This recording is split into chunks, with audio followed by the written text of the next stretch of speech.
Welcome to the Better Together Life podcast. This is the podcast for the suburban family who wants to quit the rat race and return to the land.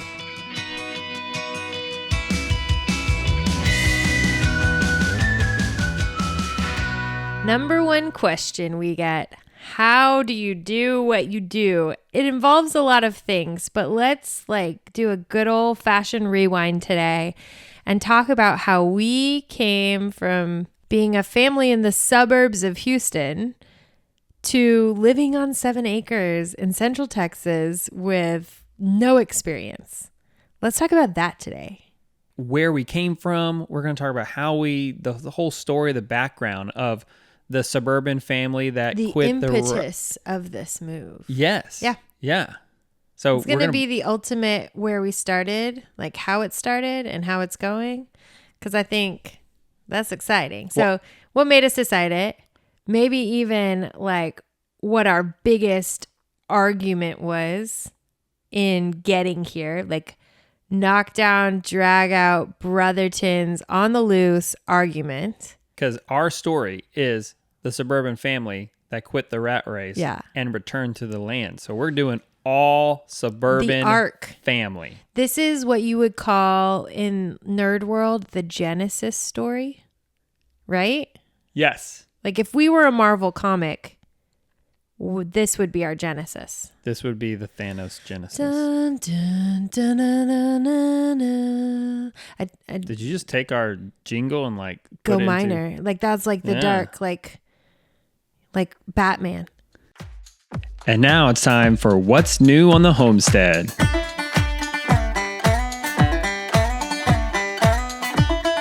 Okay, babe. So what's new on the homestead?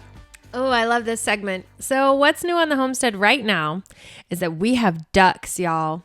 We have the cutest little runnerist, ducks look like the cuteness of when a puppy goes up on its hind legs and paws at you, give me a treat. Ducks just live that life.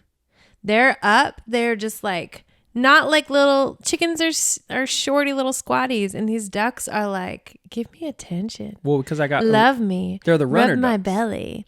They walk around with a little wobble in their head. They are the cutest little yellow fluffs you have ever seen. Ours don't love us yet, but they will love us. Well, we got to figure that. We got to get them on the ground. We do. We really have and to. Just let them crawl over us and eat little bugs from our hands. Exactly. We got to get them to That's imprint. what I thought of. I know. Are you my mother? Yeah. Who knew the ducks imprinted when you read that and you were 6 years old? No one. But at 37, you're very clear about what Seuss was doing there. So it is the runner ducks. Mm-hmm. That's why they look this way. That's why they're super tall and just cute and awesome. They look like they're trying to impress us, and I really love them. And they just do it the whole time. So it's not like the Muscovy ducks that are just what you see at a pond, at a public pond, that are short and waddly, which those are still cute. Waddles are cute. Yeah, but these are tall waddlers. There's a tall waddler. So the runner duck is yes. choice when it comes to cuteness. So we actually, after we do this, I need to go check their water because I haven't done the watering for anybody yet because it's just been a busy day. So those are the things that I agree with. Ducks are different. Ducks, they go through their water. They're really messy. Smelly. They are smelly. The flies are kind of getting in. So we got to keep their bedding fresh. Mm-hmm. I'm probably going to need to muck it out this weekend. And fewer do more damage. Yes, you are correct because we only have 10 in there and it's a smaller one, but there's only 10 in there when the other one has 25 and they're still doing good. And we have to do the chopped straw. We learned that from Morgan for Gold Shaw Farm, that's a better way. And I took his method of doing, so instead of, so for their water, you don't want them to be able to play in the water, especially right now because they don't have the feathers. But then if they play in the water, they're going to make even a bigger mess. So we took the chick feeder that has all the little holes and everything so that they can get their beaks in the water, but yet they can't get in it. And it's working good. And then we put still smelly. Imagine how gross. It's like they create a paste. They do. Oh, of course they do. They are So gross. They can seal a pond. That's the whole deal. Like they can seal It's a really pond nasty. by their pasty. Well, maybe on one of these summer episodes, we'll be able to tell you what's new on the homestead as a pond. I hope Not so. related to the ducks, but just like, that's a little teaser for y'all. Let's talk about what's growing in our garden.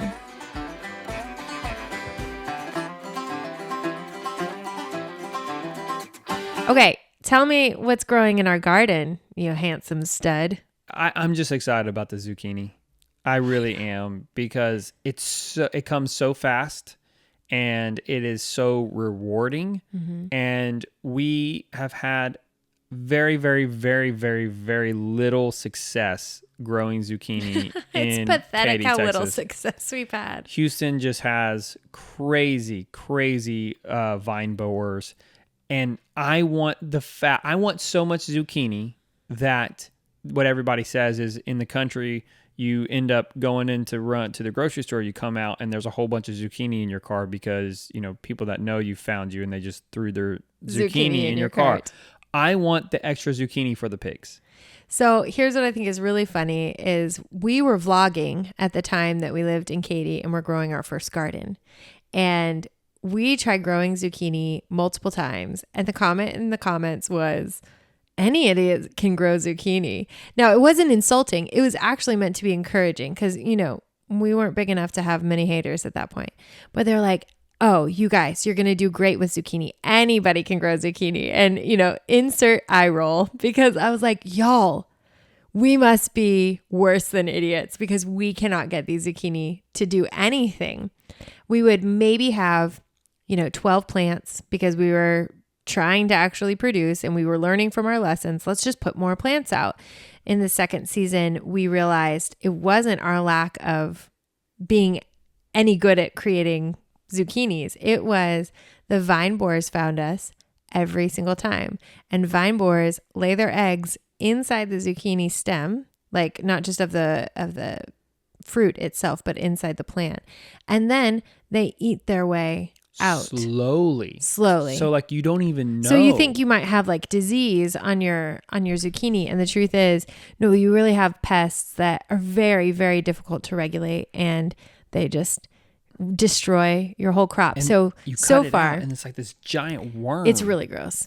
So thus far, we have at least 3 that are growing, and I'm stoked to put them with some sausage, cook it outside on the camp stove so that I don't have to make any messes in my house.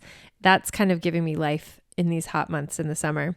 And then see the rest of the fruit growing, because so far the vine borers have not found us. And I was just at my friend Megan Orsag, who's at Lico Honey, and she pulled out 2 beautiful sized zucchini from her garden. And I was like, you are my inspiration. I'm going to be. She already has zucchini? Yeah. Well, they had some starts earlier in the season. Yeah, I remember that. So I was super stoked to see hers. And I was like, all right, your garden is growing. I'm going to believe it for my garden to keep growing. And the zucchini are going to be legit. I want it for everything. Like, I want to waste nothing in the garden. And it won't be, because we've got these other animals that we can feed. But that idea of being able to really take this elusive food and do something with it, you kind of feel like you're kicking vine borers in the butt. Take that, vine borers.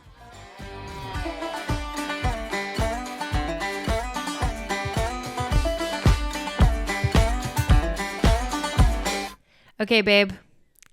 Every time I say babe, I think of arguments from when we were first married. Babe. Because when you love somebody, if they're going to use your first name, like, it's kind of like your kids getting their full name called.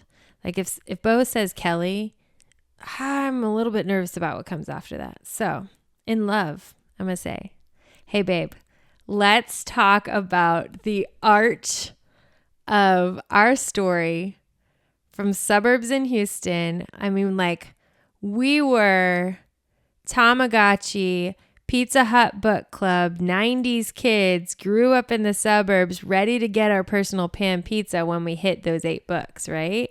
So here's the deal. We both grew up in suburbia. Right. there are people that, like Justin Rhodes, who says that he's like a fourth generation, or no, his kids are fourth generation milkers, hand milkers. Like, that's insane to me that you and I have zero. Like, I would imagine we do not exaggerate when we use the term zero. I would assume that probably our great grandparents had something to do with some kind of agriculture somewhere. Because I mean, that's just but where my great grandparents were, like, in my line was like from Antigua, like maybe plantation farmers way back, like Grandma Kelly. Like, that's how long. From where? Antigua. It's like British Isles. Holy so cow. This is like way back in my family line. Like, and I don't even know that you could say they were farmers. We really probably should learn that a little bit. But for now, I would say we are first gen farmers. There is no one else in our line. Nothing. On no, either side. My grandparents, no way. My grandfather was like a Vietnam. No, he was like a Korean War vet. So This is like, we have military background. I'm sure they'd seen farms. But like, I never went to visit any family on a farm ever, or even friends of families. What about gardeners? Did any of them garden? Absolutely not. Okay, so I at least have that. So I have my father's parents. Mm-hmm. I always say, Ollie, buddy, Pop would love you. I mean, he would love all of his he great would connect grandkids particularly well with Ollie, because it is just that. So my grandfather raised worms, not for farming, like not for vermicomposting, but he did it for fishing. Mm-hmm. He was a big fisherman. They built a lake, and he built. So that's one thing. I guess as we're talking this through, we're realizing some things. And you come from a whole line of entrepreneurs, people who ran their own businesses. Pop was, my grandfather was self-employed. Entrepreneur for sure, and my grandma, my dad's mom, she worked for my grandfather, and she canned. Oh yeah, she did. Also, she didn't do it in the end of her life when we had started canning, but she had stories about like, you couldn't just go get it from the grocery store. Sure. Like, and part of the reason you couldn't get it from the grocery store was because there was no demand. Everyone was doing it themselves. Mm-hmm. So I would assume that your grandparents lived through the Great Depression also. I know that my grandparents on my dad's side, I love, my mom's family. It just, I'm not as close with them as I was with my dad's. So knowing the details is a little bit fuzzy. Exactly. Yeah. So I pretty much focus on my dad's, but they garden. They had a big garden out and at their lake house. So they built this lake house in Lake Livingston, and they had a decent size lot. It was probably like a half an acre lot, not including the pier, like the lake access. And they had a decent sized garden from what I remember. But I do remember this worm farm that was it was like our elevated garden beds. Sure. I don't know how he did it, because I really want to I want to like rebuild it somehow. I wish you could see some pictures of it. I know, it was just super, super cool. But he had black soldier flies in there. He had grubs in there. He had red, like it was all kinds of life in this thing. And bucks. Oh, it was so cool. And it was I remember it being about the size of this table. Wow. So that's big. That's a good like 8 feet. Yeah. And so it was really cool. And just, I mean, and it was up, so you could like get in there and look. And so we would go take like an old yogurt scooper and just like scoop the soil up, and bam, that's so you cool. ready, you go fishing. You go bait the trot line. That's cool. At the lake. So I think there's a lot of that. There was the exploration of the lake that was always a part of me, to where kind of like where the boys, when we, they just want to go explore an adventure in the forest, that was there. So me and my cousins, we would all go and do that in the forest of Lake Livingston. And because Lake Livingston is a state park. Cool. So there was that. But my parents completely, especially my dad, 180, like rejected any of that, because his parents did live on about 1.5 acre property, and they had some horses, but they didn't really do any kind of homesteading thing. They were in real estate, so it wasn't anything like what we do now. Like they didn't have any animals or chickens or anything. But he completely rejected anything like that and went 180 and suburbia and just one, small acreage, swimming pool, everything. And I don't want to say anything bad about the life that I grew up on, but that's just kind of where we are. And that's a big popular move. Like that wasn't just a siloed thing or one-time instance for your parents. That was really typical across the entire nation, that suburbs became a thing.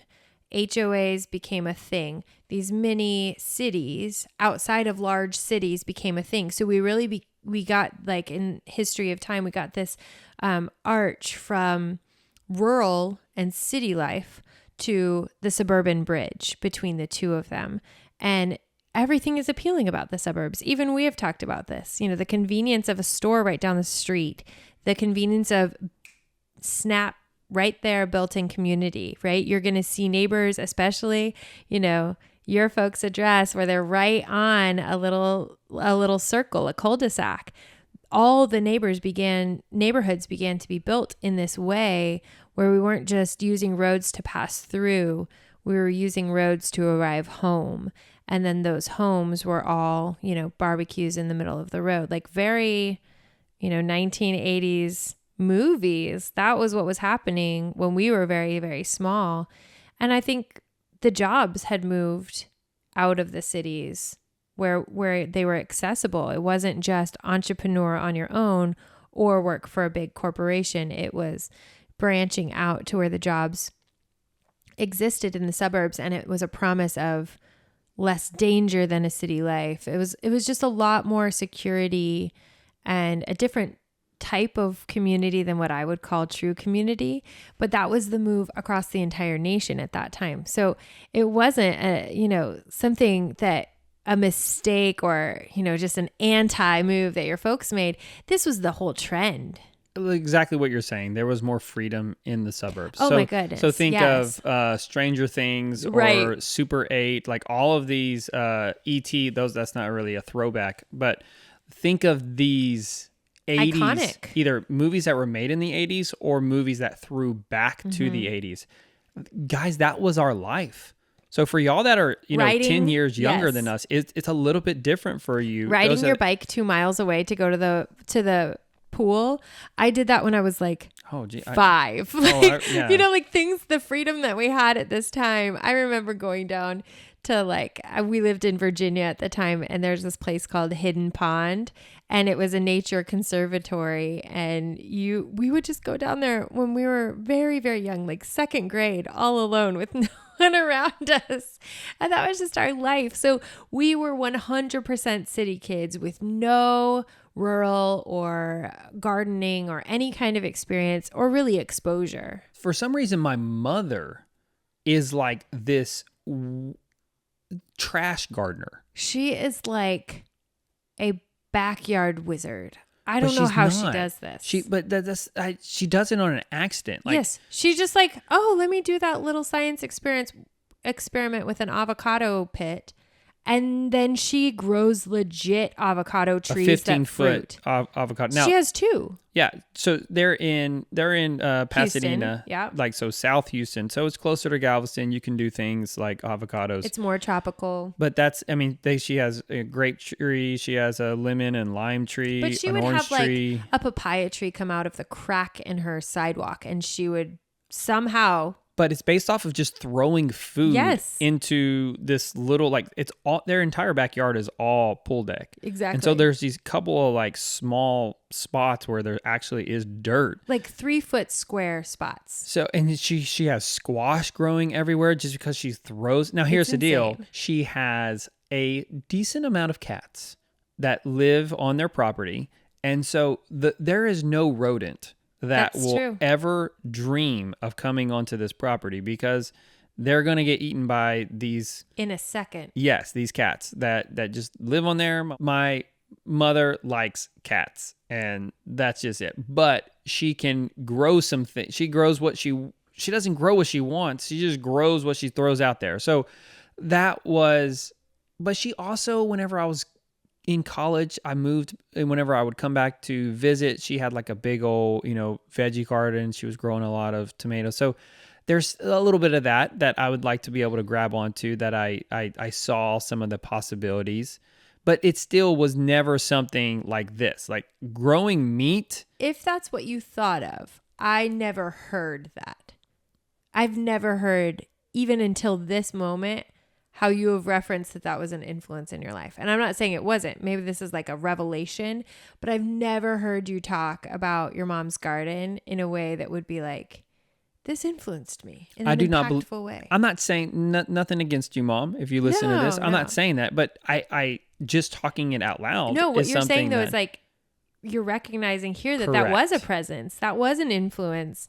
And I'm interested because I've never heard you say that in a way that was like directly lining, oh yeah, my mom gardened. I always thought that happened as we were adults. Most college. Mm-hmm. So yeah, it did. There was none of this was none of this was whenever I was in high school. So it is early adult, you and I first meeting and dating. Right. That's whenever a lot of this started happening. By the time we were dating, my parents were still living in DC because my dad was in the Army. So you're growing up in this one house your whole life, totally foreign to me because I moved every 2 years. And in that, I don't know that my mom wouldn't have gardened, but she didn't garden, other than like what we would do to like beautify our property or something like the around the house, like gardening with flowers and, things like that make it look pretty. But we had people at one point in my dad's career where like that was their job, was to maintain. And then that was a very easy transition when we were adults and married, because we had somebody who was cutting our lawn for us and Katie. Like we did. And part of that was wisdom. It was like, hey, I can pay someone, I can help them have an income, and that frees me up to do more of what only I can do, which would be, creating YouTube and selling oils and things that were like our specific business, versus us running a lawnmower and an edger every week just to keep up with the Joneses. Well, whenever you do that, it takes more time to clean up the mess of mowing your yard than it does actually doing it. Mm-hmm. And that's the thing, is you can't just mow it and leave all the trimmings of the lawn there. Right. You have to blow it off. You have to and we didn't have a blower back then, so I would sweep it up and bag it. But Katie was the place to cut teeth. Like for us, we had babies there. We had our community there. We learned so many different things there. And one of them was homesteading, because you just saw an article in Modern Farmer and was like, yeah, I could do that. Not Modern Farmer. It was Mother Earth News. Mother Earth so News. I'm going to tell that story. Yeah. So Kelly, so we had 2 kids by then. Mm-hmm. And we had Everett and Ollie. And Kelly would be saying, hey, I kind of want to do a vegetable garden. And I was like, okay, go ahead, do it. Like I was just there was it beyond. Yeah, like, whatever, babe. Go for it. I was never against anything, but it was so beyond against something that there was not even a registry. I knew that you had talked about it, but not to the point that until we actually started ours that I knew it. So that's where we were. I was the video geek. You were a full-time mom. Yep. Staying at home, and I was working at the church as a video director. Then I also freelanced as a video producer, and we just full on video geek in suburbia. Full on.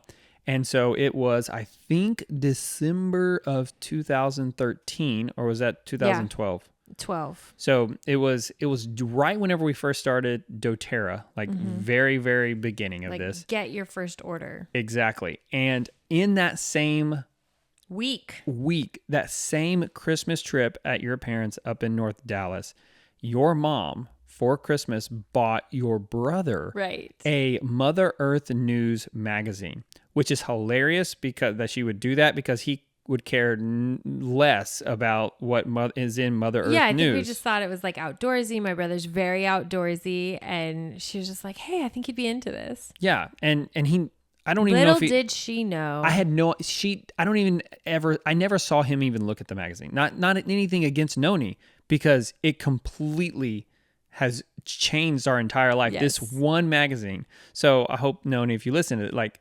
this. this was it. You're the it was one. all you. She is the one.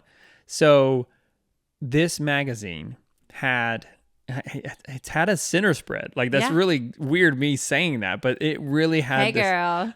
It was a article out of the this sustainability book. I'll have to look at it. It's in the house. We own it, but we can link the show notes to that book. Yeah. I forgot what it is. I've talked about it on the channel before. But basically, it is this article and this image, this picture of a sustainable 1 acre farm.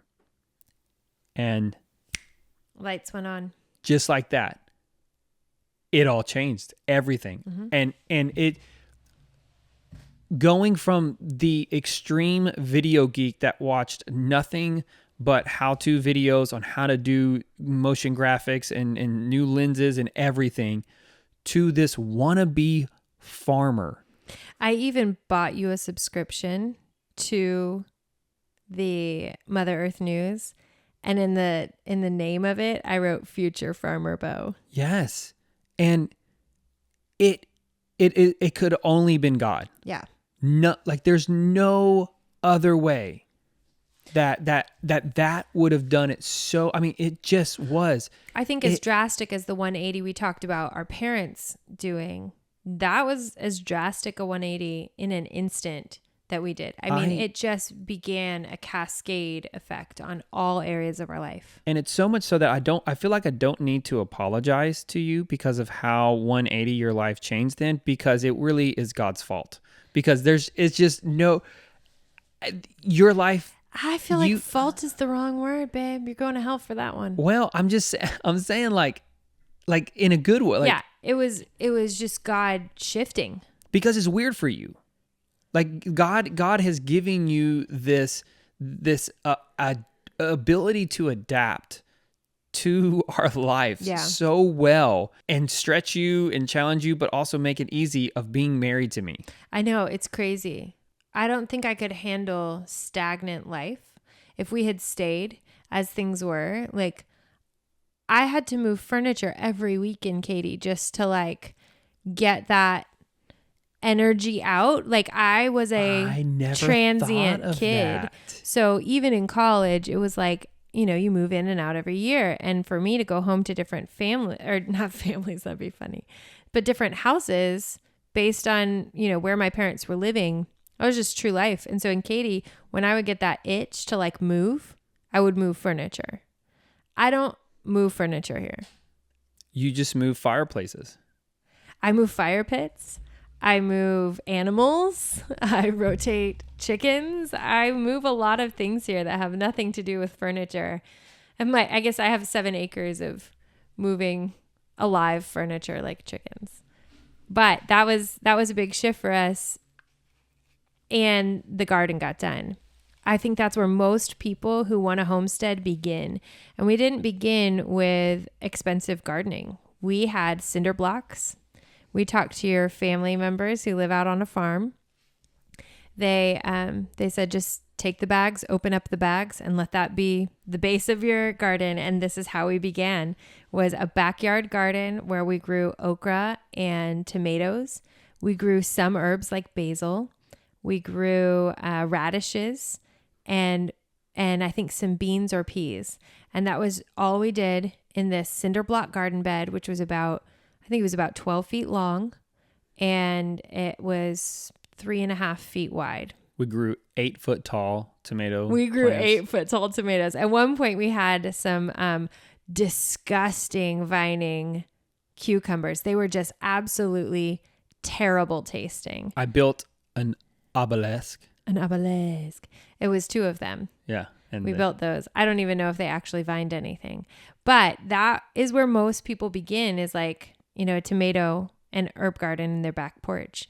So we had that, and eventually, unintentionally, we started transforming that back lot into our version of what we saw in the magazine. And then we're like, ooh, I don't think this is going to work. So at the end of our homesteading in the suburbs, we had rabbits that we were breeding, that we were selling as pets to other people. We were not eating them.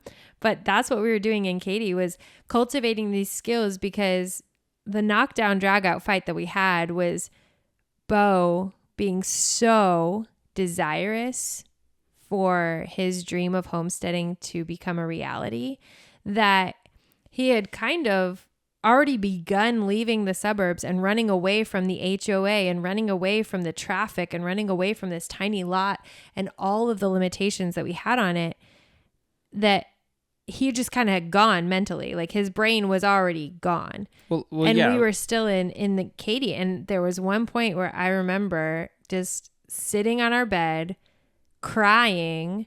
Now, and I cry at everything. So you guys don't know me that well yet, listener, but I cry at everything. But I'm crying in my underwear at my husband saying, if I'm really honest about my fear here, I am afraid that you want to leave so badly that you would sell this house without my even consent, and you would be ready to pack us up and move, because all of your dreams include these great ideas that you have, and none of them have listed your family.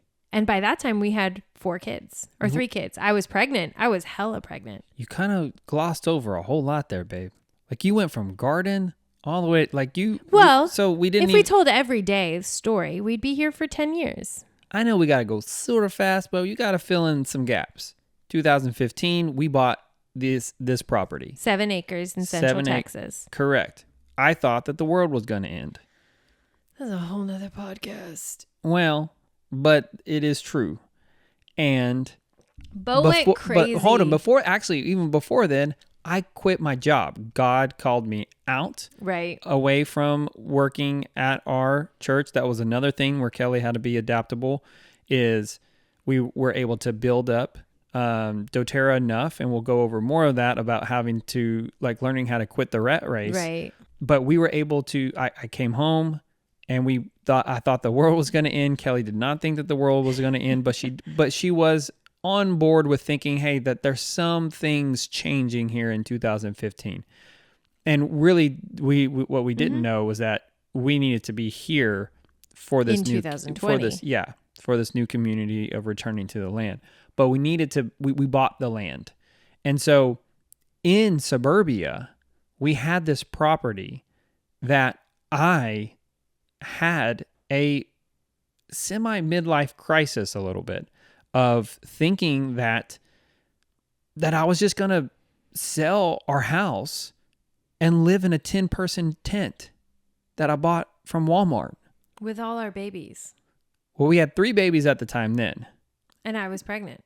Correct. No, you were not pregnant then. No, because in 2015 is where you're still at. This was before we started the YouTube channel. Gotcha.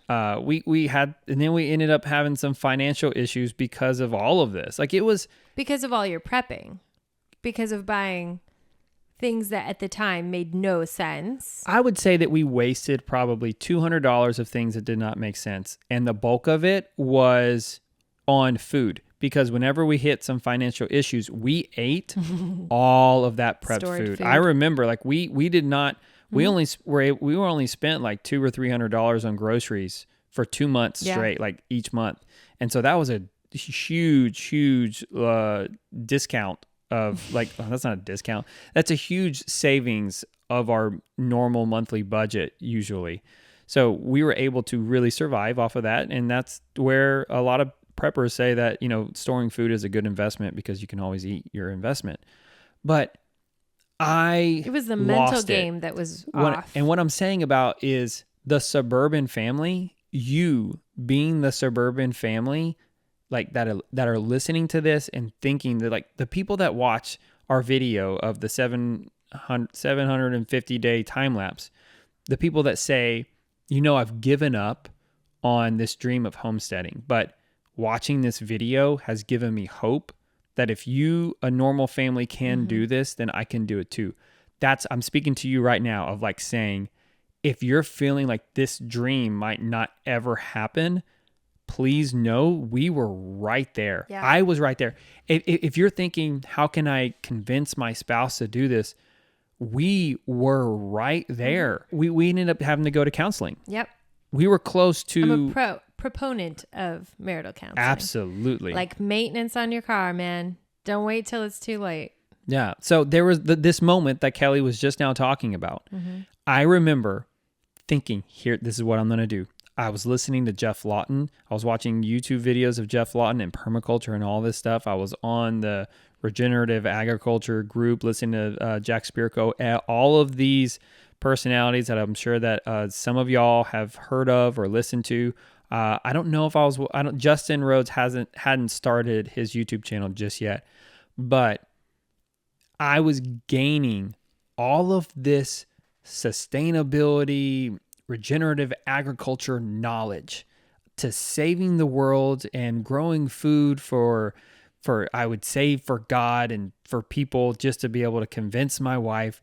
And I remember I'd written a lot of these things down, and I brought it to you in a heated moment. And I've learned a lot about how to bring information to my wife. And I did this whole spiel of trying to convince you. And here's the deal. Well, hold on. I was already on board. I know you were. I will know you were. We already had a plan of like within, 3 to 5 years that we would do this. And I was so impatient, so impatient, to where I listed all of these things. And what you said was, that's great, but we're not in any of it. And that was the first realization. It took one more catalyst for us to be able to do that. But that was the first realization that I was not right. Right. I was not in the right mind. Nothing like scared like mentally, but it was just, I was not in a good place at all.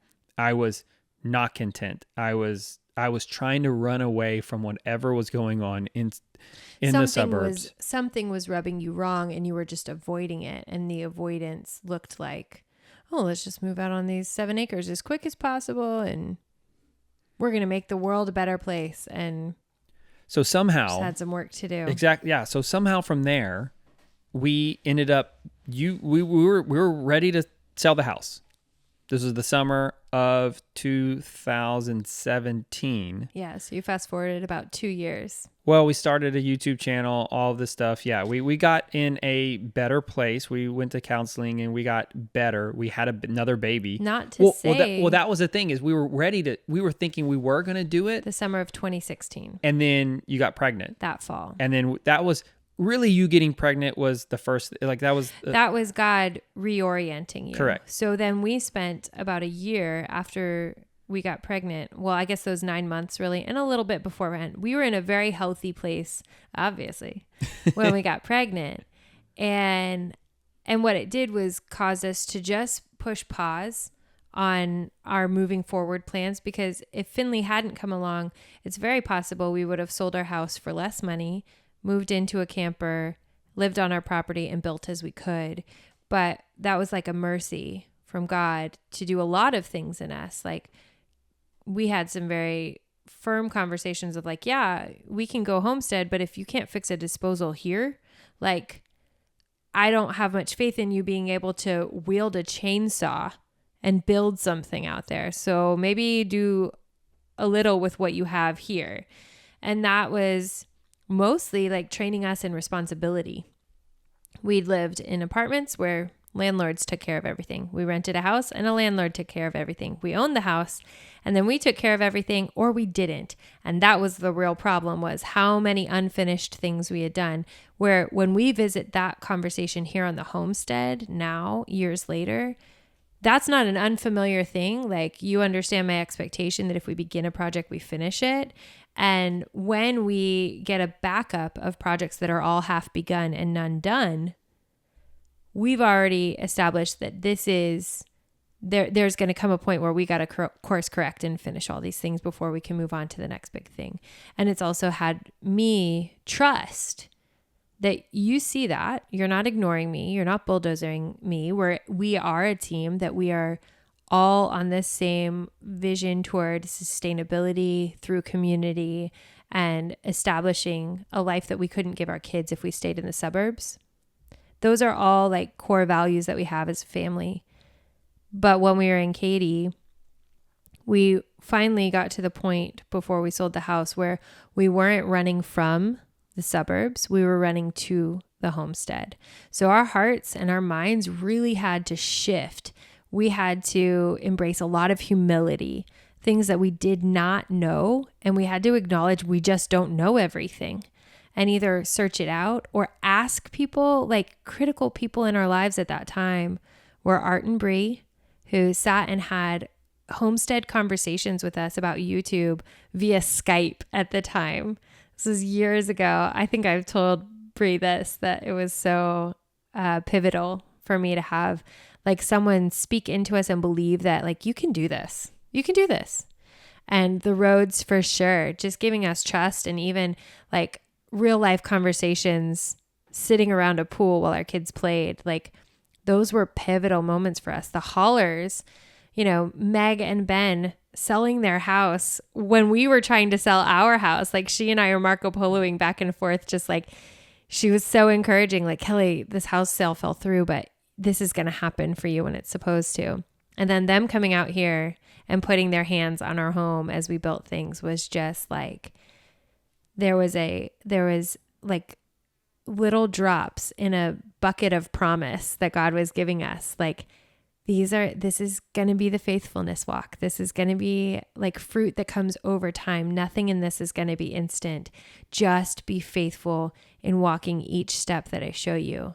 And not only will you have unshakable, incredible community, but you will have people who are going ahead of you to help teach you what you're going to need to know. So that was all very reassuring. Us being pregnant with Finn slowed us down. Then not selling the house in 2017 because of Hurricane Harvey. That did everything, because we already had Finn by then. Oh, yeah. And we were doing the YouTube channel. And so we were able to document a lot of this. It was a very, very, very long story on YouTube, because a lot of the other people were just documenting it on that day. Yeah. Like we're moving to our property now, which is probably a better way to run a YouTube channel. You lose less people, but we did it differently, and we had it the whole story of years. Like, it was probably like 2.5 years of doing that, and not selling because of a repair that had to happen. It helped me slow down so much to where I was grateful. It was a really strange season to watch you walk through, because it was so, I don't want to say it was the opposite of you, but your tendency is to create and to envision and to never look back. And this was a season of appreciation and looking back and savoring, and not just being a head vision. It was like you were sure, like, this is coming. Mm-hmm. I'm going to be moving here. This is going to be a major life shift. And without ever saying it, it was like that landed in you and just took root. So you were settled and peaceful enough to pay attention in all the other places. I just remember we focused on doTERRA then. Yep. We did not as many videos. We played Legos with the kids. We ate pizza in the park once a week. We really did. What did you call it? Like, it was 6 months. It was our goodbye semester. Yeah. We were able to just saying goodbye to Katy, mm-hmm. and being grateful for all that we had learned there, and casting our vision to our friends and saying, this is what we're going to go do. And most of them being just like, wow, that's, in a good way, insane, but also so different from the lives that they had for their families. It was just a very loving but firm ending of a season.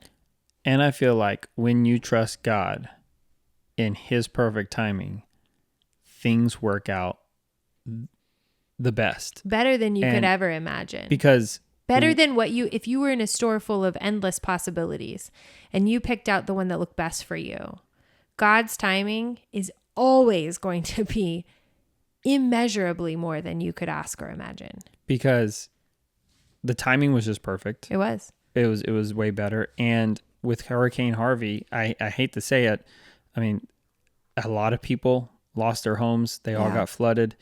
And those property values might not ever come back to what they were prior, because you know that 100-year flood can take it out. Mm-hmm. And any house that did not flood went way up in value, which meant that we were able to get an additional $20,000 on our home sale. And it's just unreal. And that we had been faithful in paying our mortgage. So the equity was there. Well, we were on a 20-year but to be clear, mortgage. Harvey happened in August of 2017, and we tried to sell the house 3 months later. We had buyers. We had 2 buyers straight up get all the way to the end process, and then we did not sign the papers because of the buyers. And that was very disappointing. There are whole conversations that we can have on this podcast about setting our expectations and then having to adjust because they didn't happen, but we didn't quit. Like, we didn't lose sight of the vision for moving to this property. Like, we just knew that we knew quite confidently, and God never gave up on that. But then this new buyer didn't even have to, we didn't even have to put the house on the market. They found the sign leaning up against the side of the house. Because we'd taken it down. Yeah. And so we took the sign down when we decided, hey, we're going to take the holidays. And after this disappointment of 2 house sales falling through, we're going to wait and we're going to enjoy the holidays with our kids. And then we had birthdays in the spring, and we were getting ready to put the house back up.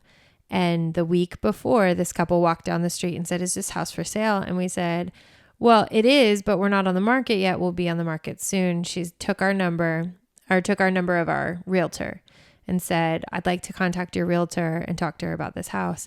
They never even came and walked the house until it was inspection time.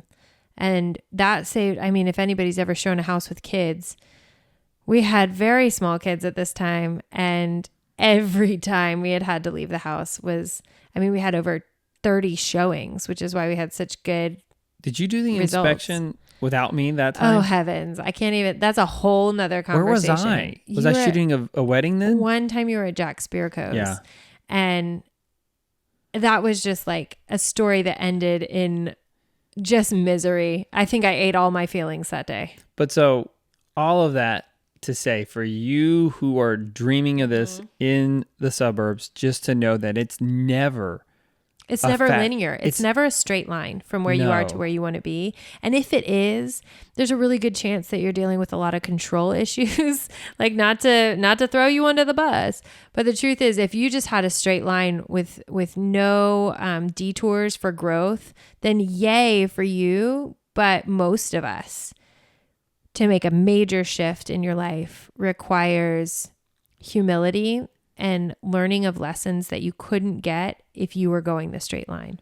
We should probably link in the show notes a couple of videos that just show you like the timeline of us going from the suburbs to the homestead. There's for sure vlogs that we were doing at the time that were just individual. And I'm so grateful for that documentation. I don't know if anyone listening is like video creators or bloggers or something, but if you hesitate to write down your journey, I want to invite you to that, because the commemoration of those moments will allow you to look back and appreciate where things are now and give you fortitude for where you're trying to go. So in the last 3 years now, we've been homesteading and we've been homeschooling, and every step and success that we have now, I can look back at the hardship that was a catalyst for that. I can look back almost at pinpoint moments. Like you said, Bo, I got this article in a magazine that didn't even belong to me, and it changed the course of our family's life. courses don't just change with ideas, they change with action. And for a lot of you who are listening, you are like us, 6 years ago. You were like us, just thinking like, is this possible? And you might be driving around your area looking for property. Some of you will find that. Some of you will find a cool 2 to 5 acres just outside your city where you really don't have to have a lot of disruption in your life. But many of you are going to be called to totally different places, and the adventure is out there. Our story is not going to be your story, but I hope that like as you collect all these different people's stories who have gone from the suburbs to the homestead, that you find your story and, maybe a couple of friends too. So you can find us at Better Together Life on Instagram, or I'm Kelly at Better Together Wife on Instagram. You can also email us at bettertogetherlife@gmail.com, and we'll see you on the next podcast.